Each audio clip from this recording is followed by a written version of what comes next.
नमस्कार, ABC channel में आपका स्वागत है। मैं हूं सचिन श्रीवास्तव और आप मेरे साथ देखेंगे आजमगढ़ से जुड़ी खबरें। आइए नजर डाल लेते हैं आज की खास खबरों पर। खबर के प्रायोजक हैं Gomti Gramin Nidhi limited. Coming soon 9th anniversary. 9 वर्षों की समृद्धि और विश्वास पर आपका आभार। अगस्त 2025 में हमसे जुड़िए और जश्न मनाइए। Sarvodaya public school Harbanshpur Azamgarh. Admission open for classes nursery to 9th and 11th। Kashi Gomti jewellers, a wing of Kashi Gomti group निकट भंबरनाथ मंदिर अयोध्या रोड आजमगढ़। सोने, चांदी और डायमंड की ज्वेलरी का विशाल संग्रह और लाइफस्टाइल फर्नीचर बेलना डी आजमगढ़।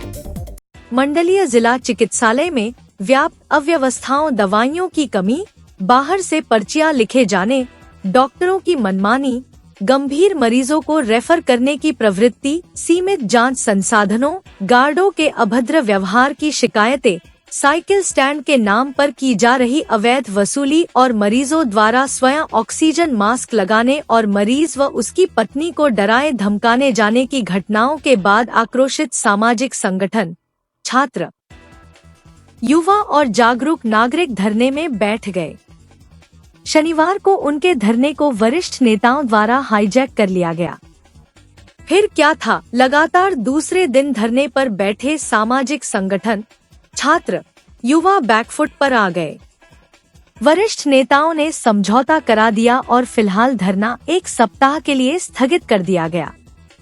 जहां एसआईसी के निलंबन की मांग हो रही थी, वहां अब व्यवस्थाओं में सुधार का आलाप सुनाई देने लगा है। वरिष्ठ नेताओं के पहुंचने के बाद मंजर बदल गया है। सीएमओ और एसआईसी से वार्ता कर ली गई है और सप्ताह भर में व्यवस्थाओं को दुरुस्त करने का आश्वासन मिल चुका है।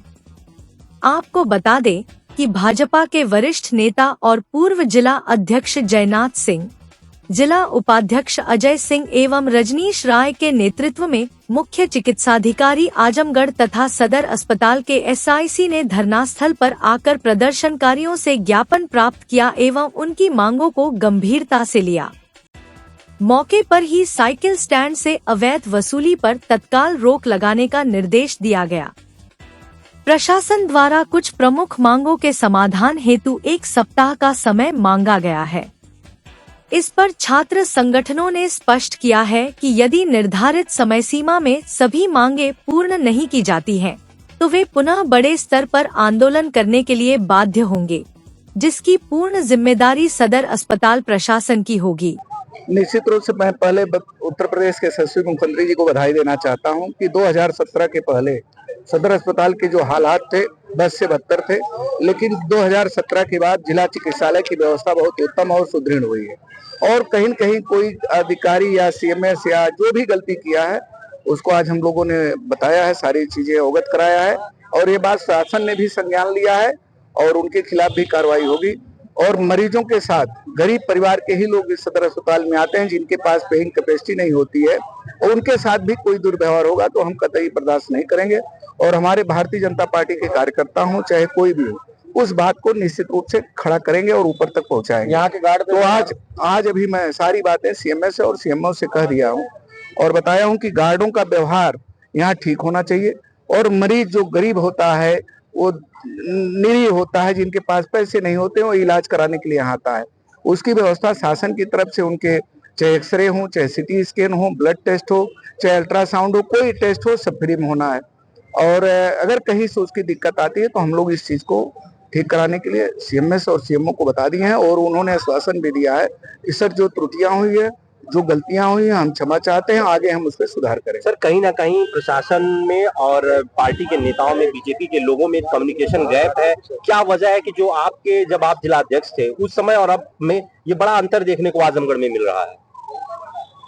देखिए, हर व्यक्ति बराबर नहीं हो सकता है, हर व्यक्ति की कार्य करने की शैली अलग अलग होती है। मेरी कार्य करने की शैली दूसरी तरह थी, बच्चों की कार्य करने की शैली उनकी भी अच्छी है, ऐसा नहीं है अच्छी नहीं है, लेकिन कहीं से अगर कोई चीज है तो अभी नहीं कमी नहीं है उनकी। मैं कार्यशैली पे बता रहा हूँ, सुनवाई होगी, सब चीजें हो रही है, सब चीजें ठीक। अच्छा सर, एक चीज ये देखने में आ रहा है कि जो गार्ड यहाँ की सुरक्षा के लिए लगाए हैं उनको निजी तौर पे एसआईसी अपने साथ लेकर मीटिंगों में जाते हैं और निजी स्थानों पर जाते हैं, इसकी भी क्या आपको नहीं? वो बात मैंने बता दिया। एसआईसी गार्डों के बारे में मैंने सारी बात बता दिया है और वो ऐसा नहीं अब करेंगे।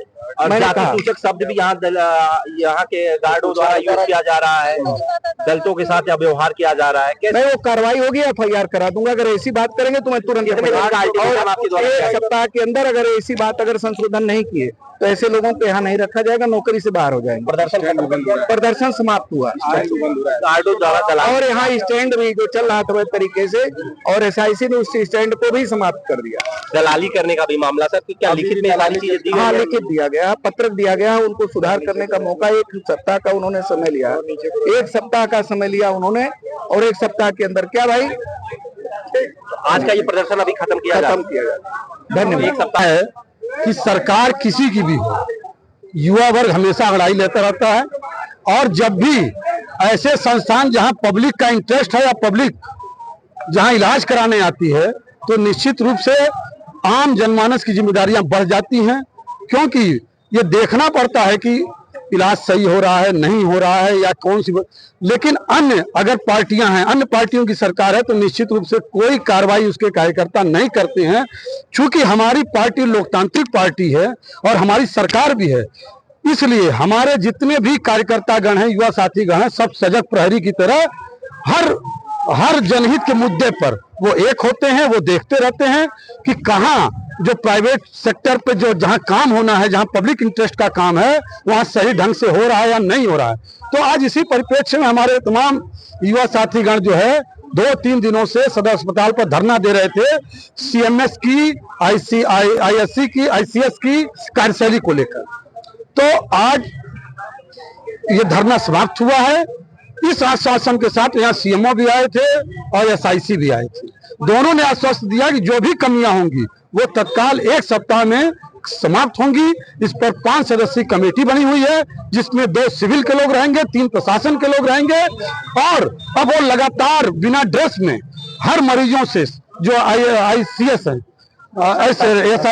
SIC हैं, जो SIC हैं, वो बिना ड्रेस में हर मरीजों से मिलते रहेंगे, उनका पर्चा लेकर देखते रहेंगे कि यदि किसी डॉक्टर ने बाहर से कहीं अगर दवा लिखी है या बाहर से कहीं जांच कराया है तो उस पर कड़ी कार्रवाई होगी। और SIC ने हो गया हाँ, इस सयाज पे ही हिफाजत की बात हो रही है, SIC पे ही इल्जाम लग रहा है, SIC के खिलाफ ही धरना पे थे और SIC ही जांच करेंगे, ऐसा क्यों? नहीं, उसमें 2 अधिकारी थे, 2 अधिकारी थे, CMO भी थे, एक जिले के सबसे बड़े अधिकारी हैं CMO हैं, एक SIC थे। उन्होंने कहा कि हमें साइकिल स्टैंड के बारे में ये नहीं मालूम, यहाँ लोग आते हैं, लोग किसी ने आज तक कोई शिकायत की। तो वो अभी पॉइंट वाइज उन्होंने नोट किया है जो यहाँ की कमियां हैं। उन्होंने 7 बिंदु बनाया है। अगर 7 बिंदुओं पर अगर कोई कमी आगे दिखाई देगी तो निश्चित रूप से हम माननीय स्वास्थ्य मंत्री जी के यहाँ, प्रमुख सचिव स्वास्थ्य के यहाँ बैठने का काम करेंगे।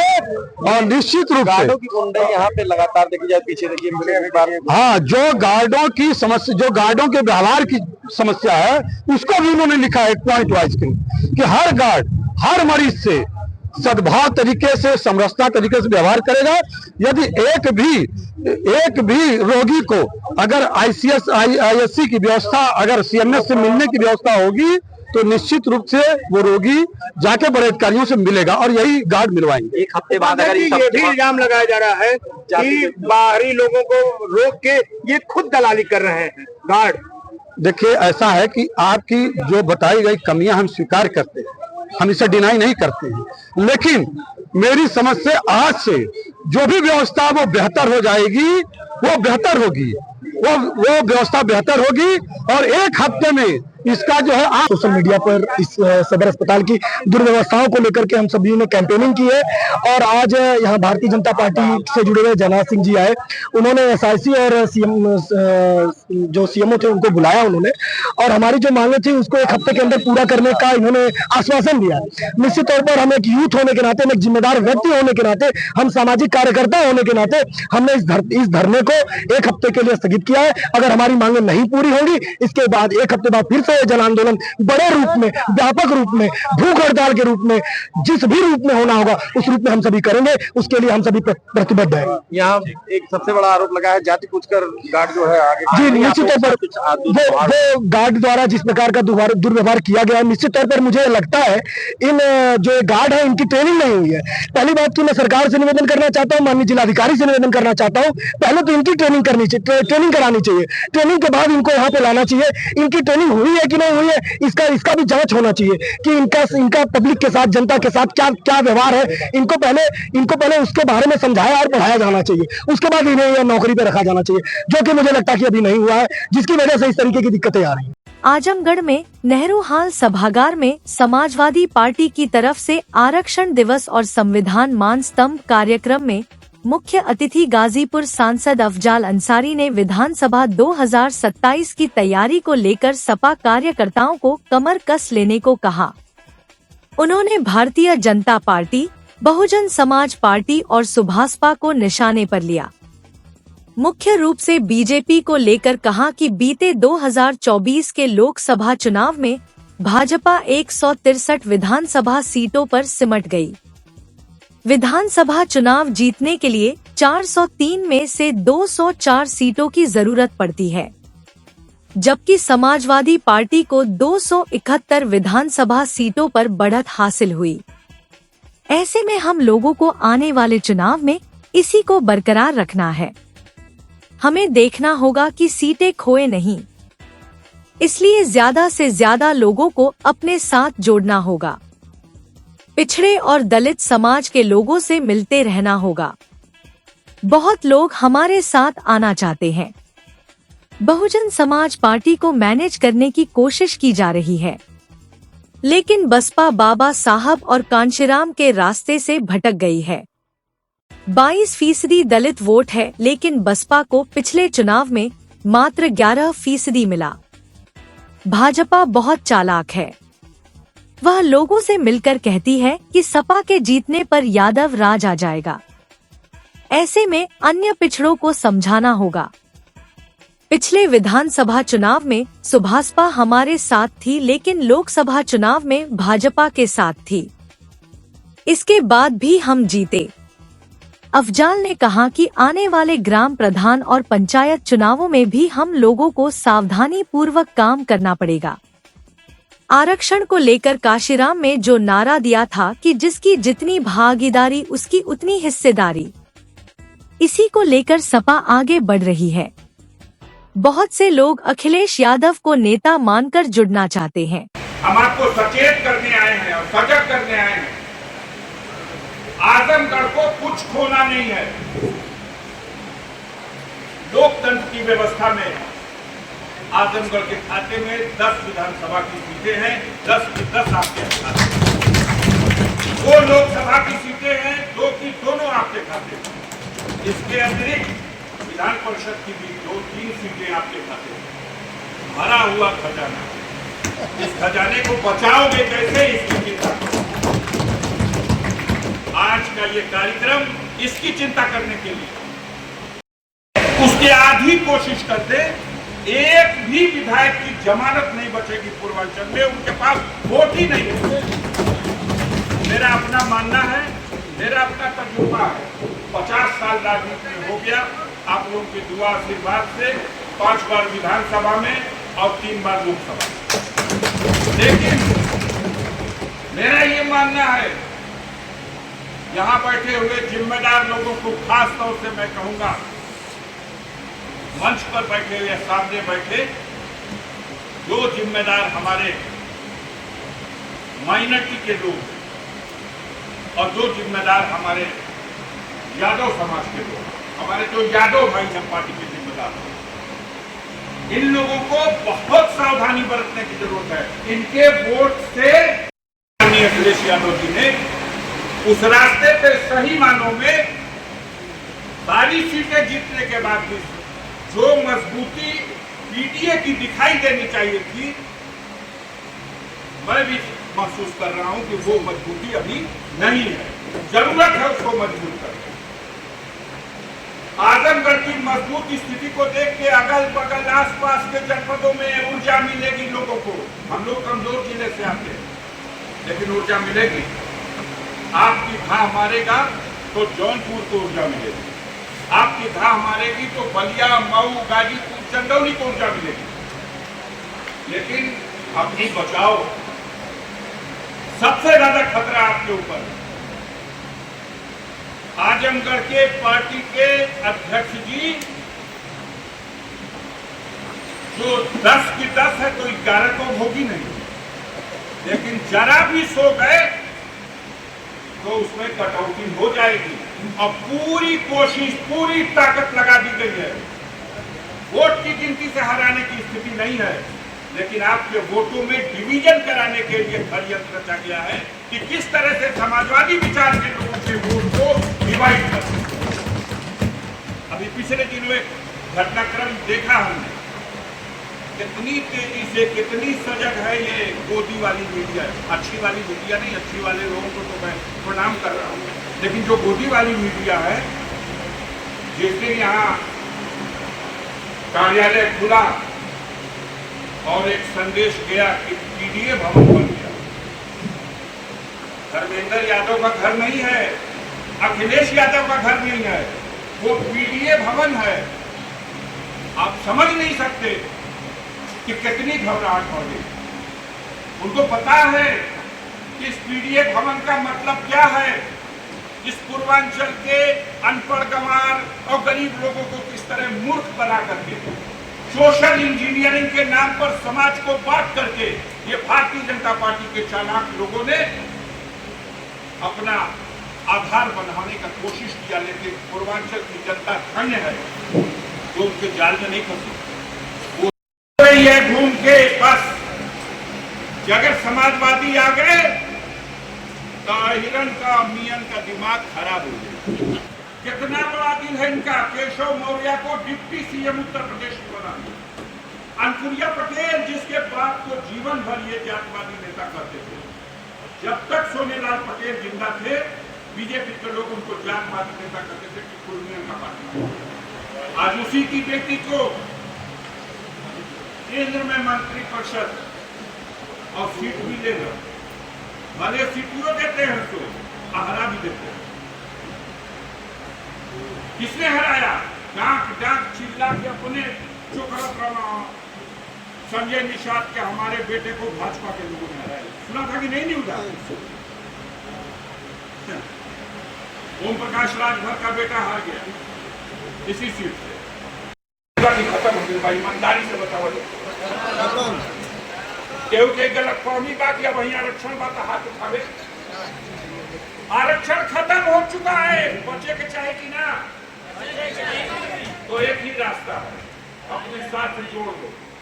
अपनी मोटरसाइकिलिया के लेके जो भड़भड़ावत हुआ जब बुलेटवा, तो पे पिछवा को कोहरा के बैठा ला, तो लोहारा के बैठा ला। तो मैं अदब के साथ आपसे ये कह रहा हूँ, खेत में बोल दिया, लेकिन जोड़ोगे तो सत्ता तुम्हारी है, तुम्हें भी न्याय मिलेगा और सबको न्याय मिलेगा। माननीय अखिलेश। शनिवार को थाना कोतवाली की पुलिस टीम द्वारा चोरी की कुल 4 घटनाओं का सफल अनावरण करते हुए अंतर्राज्यीय 5 अभियुक्तों को गिरफ्तार किया गया।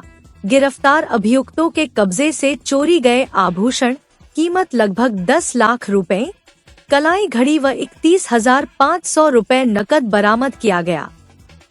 चोरी की पहली घटना 12 जुलाई 2025 की है।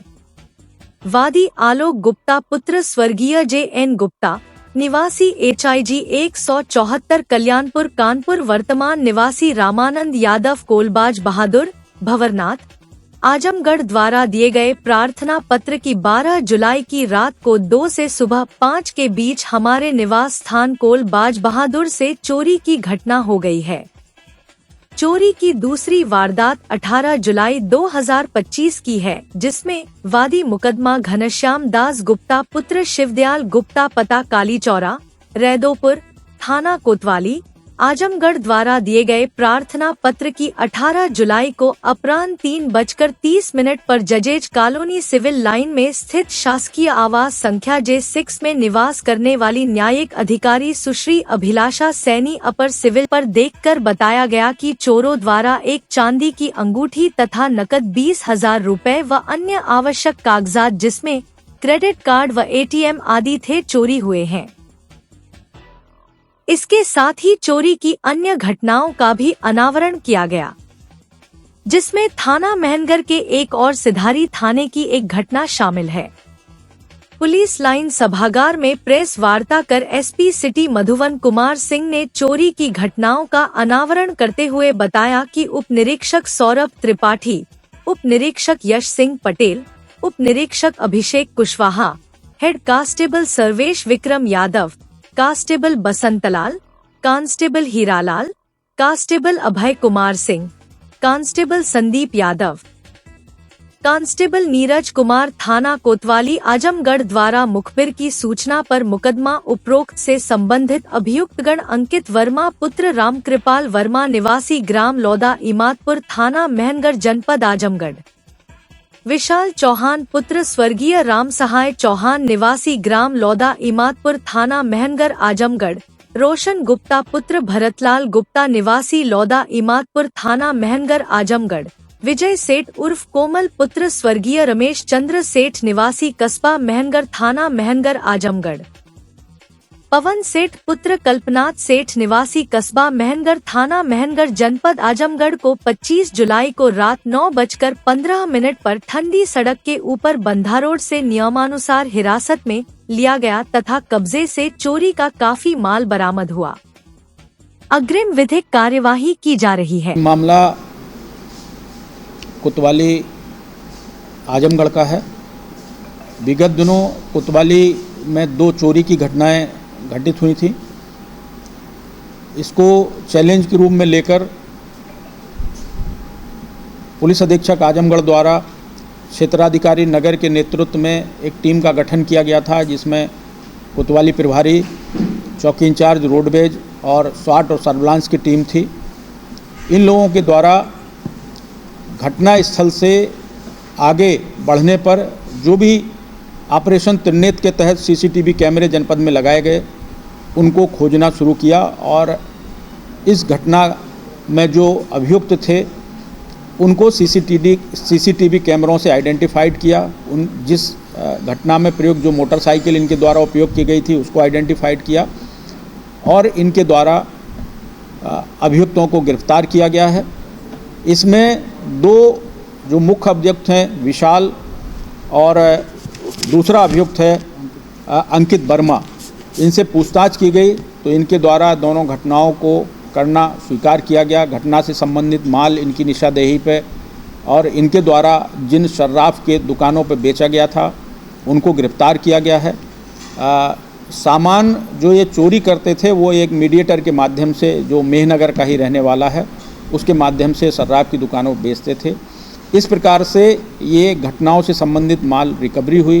पूछताछ में इनके द्वारा एक अन्य घटना मेहनगर की और एक सिधारी की घटना को करना भी स्वीकार किया और उसका भी माल हम लोगों ने बरामद किया। आज इनको गिरफ्तार करके न्यायालय के समक्ष प्रस्तुत करके इनका रिमांड बनाया जाए। अपराधों को करने में किस तरह के औजारों का इस्तेमाल किया गया? ये मुख्य रूप से ये देखते थे कि जो मकान बंद होते थे और इनमें ताला लटक रहा होता है तो ये पहले से रेकी करते थे और फिर इनके पास एक पेंचकस मिला हुआ है, पेंचकस को ये ताले में प्रयोग करके तोड़ लेते थे और फिर सुनसान घरों में चोरी करने की घटना कारित करते थे। मेरे पास क्या क्या बरामद हुआ? देखिए, इसमें जो माल है वो मोबाइल फ़ोन है, कुछ सोने की जंजीर है, बिछिया हैं, पायल हैं, लगभग 31,000 रुपये बरामद हुए हैं और घटना से जो अंगूठी घड़ी जो बरामद चोरी हुई थी वो बरामद हुई है।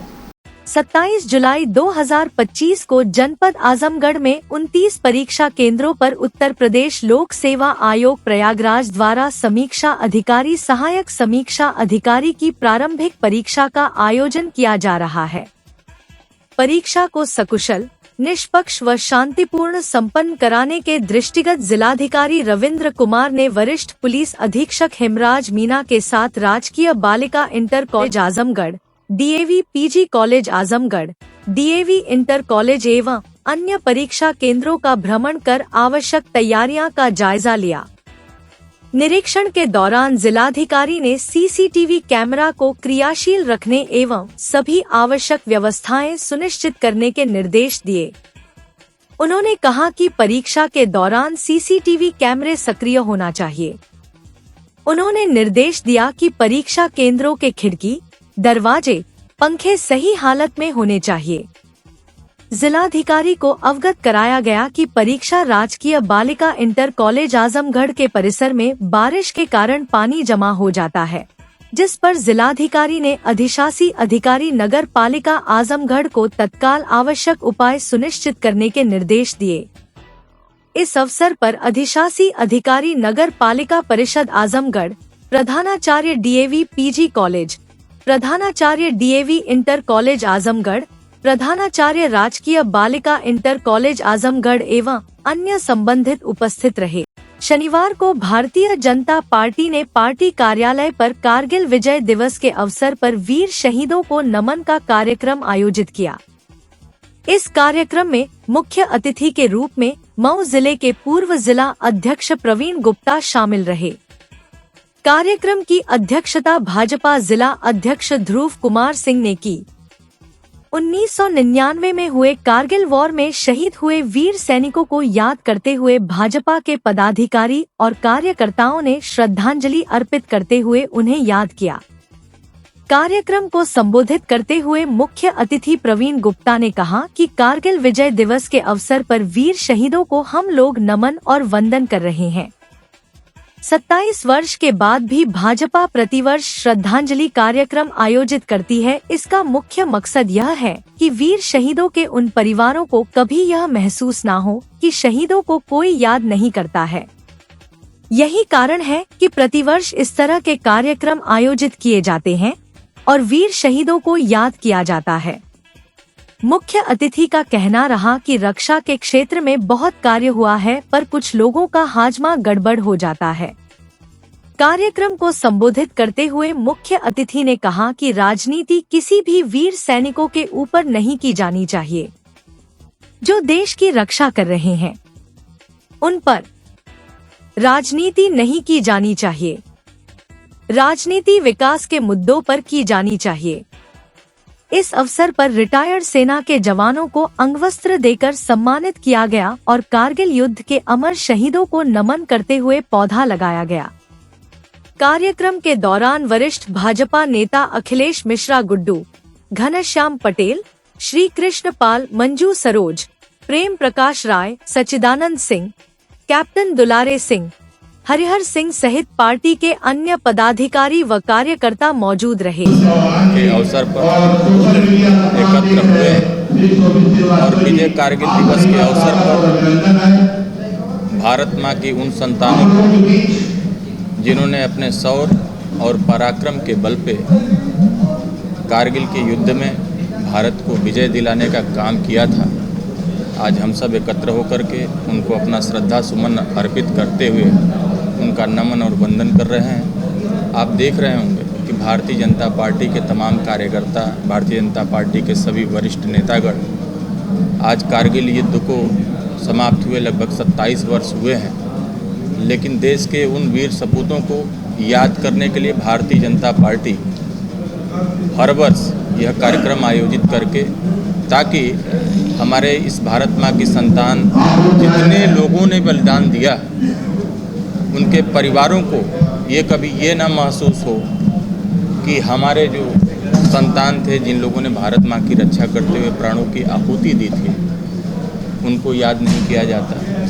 पीछे की परंपराओं को तोड़ते हुए देश के अंदर कारगिल युद्ध के बाद भी जो बहुत सारे रक्षा के क्षेत्र में सुधार करने का अवसर हम सबको मिला है, उसका जीता जागता उदाहरण ऑपरेशन सिंदूर से आप लोगों ने देखा होगा कि जो बहुत सारे अभाव थे, बहुत सारी कमियां थी, उस युद्ध से सीख करके हमने नई तकनीकी डेवलप करके अपने देश के अंदर उससे ऊंचाइयों को हासिल करने का काम किया है। दुर्गम पहाड़ियों पे कारगिल युद्ध में जो हमारे वीर जवान शहीद हुए थे, उसको कैसे सुगम बनाया जाए, आने वाले समय में अगर जिस प्रकार की स्थितियाँ परिस्थितियाँ बनती हैं उसमें किस प्रकार से सुधार किया जाए। इस 27 वर्षों में ख़ास तौर से 2014 के बाद 2025 तक आप जब देखेंगे तो रक्षा के क्षेत्र में बहुत सारे काम हुए हैं।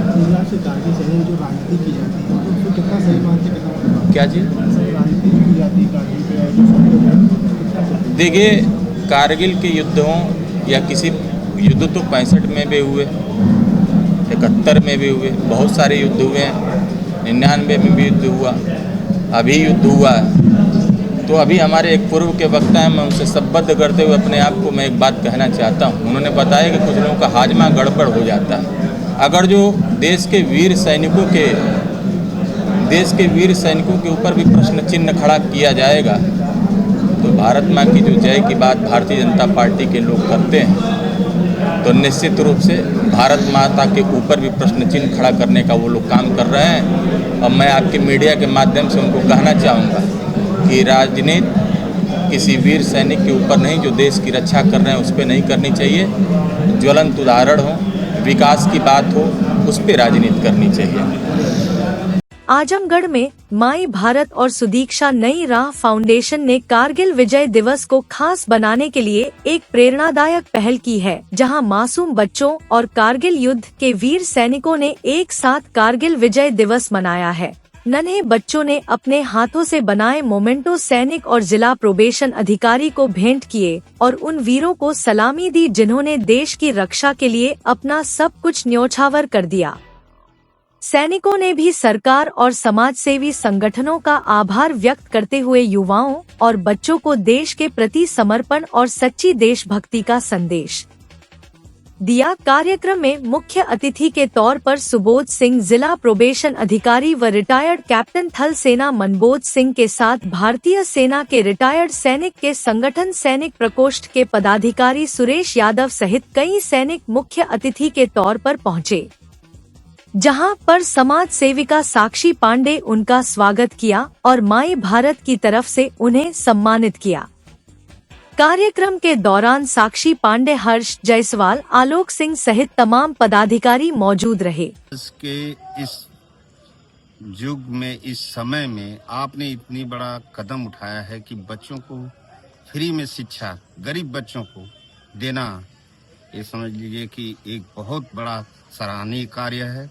और मैं उम्मीद करता हूं कि आप आज नहीं और आगे बढ़ के इससे भी अच्छा कार्य करेंगे। जो भी सहयोग होगा मेरे तरफ से, मैं वो सहयोग देने का काम आपको करूंगा। सबसे पहले मैं आपके चैनल के द्वारा आपको और इस संस्था में जो लोग काम कर रहे हैं उनको मैं एक फौजी होने के नाते सलूट करता हूं कि आपने ऐसा विचारधारा लाया और ऐसा सोचा।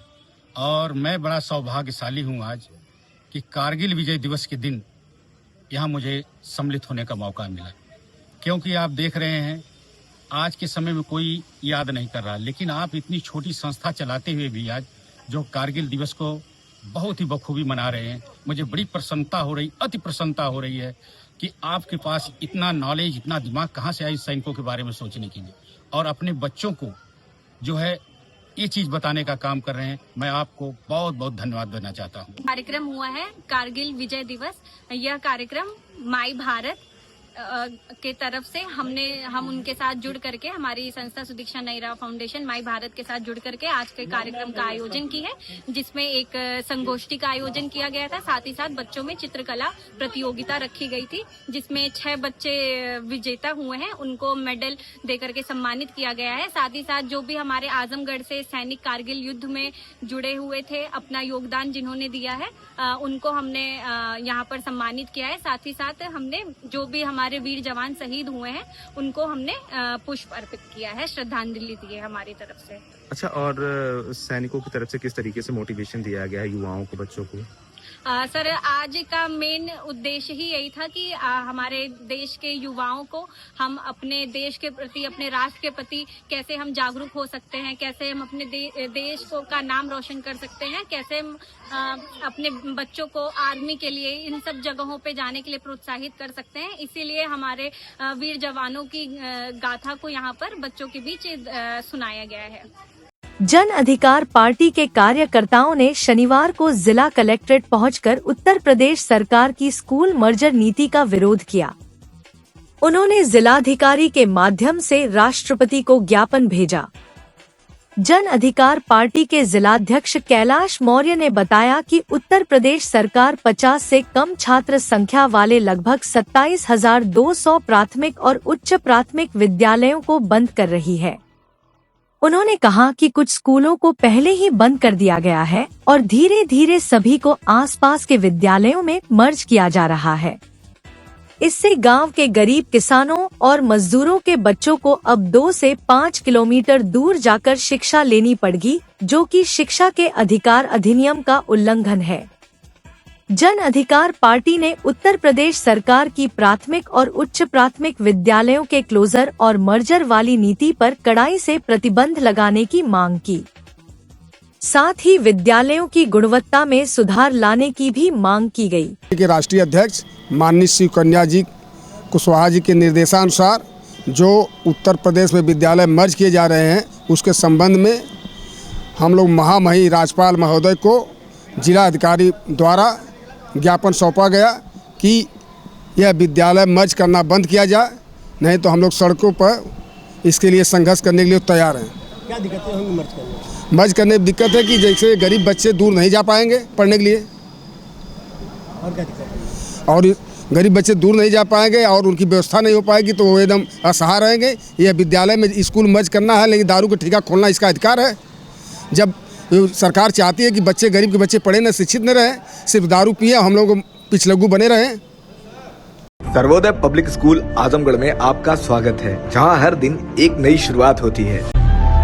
यहां आपके बच्चे की अच्छी शिक्षा और बेहतर भविष्य के लिए नई शिक्षा नीति 2020 के अनुरूप पाठ्यक्रम है और इससे जुड़ी सभी सुविधाएं उपलब्ध हैं। यहाँ sports, horse riding, dance classes जैसी यूजफुल एक्टिविटीज तो होती ही हैं, साथ ही लाइब्रेरी, म्यूजिक और आर्ट एंड क्राफ्ट के थ्रू भी बच्चों की क्रिएटिविटी को स्पेशली बढ़ावा दिया जाता है। बच्चों को तकनीकी दुनिया से जोड़े रखने के लिए स्मार्ट क्लासेस, रोबोटिक्स और कंप्यूटर लैब्स उपलब्ध हैं। छोटे बच्चों के लिए अलग से प्ले सेट एरिया है और एक्टिविटी रूम की व्यवस्था है। सर्वोदय स्कूल में बड़ी क्रिकेट एकेडमी के साथ ही हेल्थ और वेलफेयर क्लब भी है, जहां पर बच्चों को सेहतमंद और खुश रखने की पूरी कोशिश की जाती है। 6th क्लास से गर्ल्स के लिए सेपरेट क्लासेस और बिल्कुल सुरक्षित स्कूल बस सर्विसेज, वो भी GPS के साथ सभी रूट्स के लिए अवेलेबल है।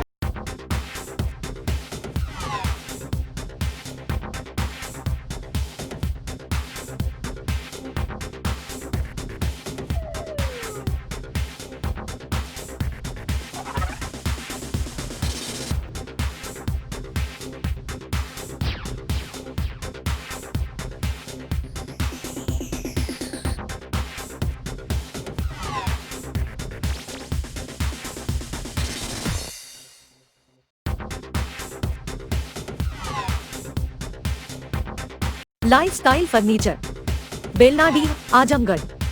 सभी प्रकार के फर्नीचर एवं इलेक्ट्रॉनिक सामानों की भरपूर रेंज उपलब्ध। हमारे यहाँ EMI की सुविधा 0% ब्याज पर उपलब्ध। इलेक्ट्रॉनिक सामानों में LED TV, refrigerator, washing machine, air conditioner, air cooler, deep freezer, water cooler, mixer juicer, iron, fan, induction, battery, inverter, electric geyser, gas geyser, आटा चक्की इत्यादि। फर्नीचर के सामानों में बेड, गद्दा, सिंगारदान, अलमीरा, sofa, table, chair, rack, stool, संदीली, सीढ़ी, डाइनिंग टेबल, झूला आदि। शादी विवाह की हो तैयारी या ऑफिस और घर के लिए सामानों की करनी हो खरीदारी, पहुँचिए lifestyle furniture, Belnadi, Azamgarh. Kashi Gomti jewellers, a wing of Kashi Gomti group, निकट भंवरनाथ मंदिर, अयोध्या रोड, आजमगढ़।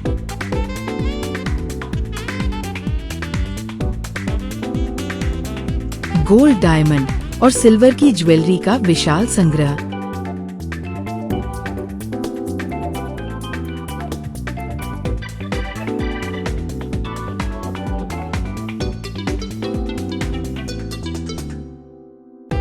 शादी के गहनों का संपूर्ण पैकेज मात्र 1,51,000 रुपए में। शुद्धता की 100% गारंटी। खूबसूरत लम्हों को बनाएं और यादगार। पहुँचे काशी गोमती ज्वेलर्स, निकट भंवरनाथ मंदिर, अयोध्या रोड, आजमगढ़।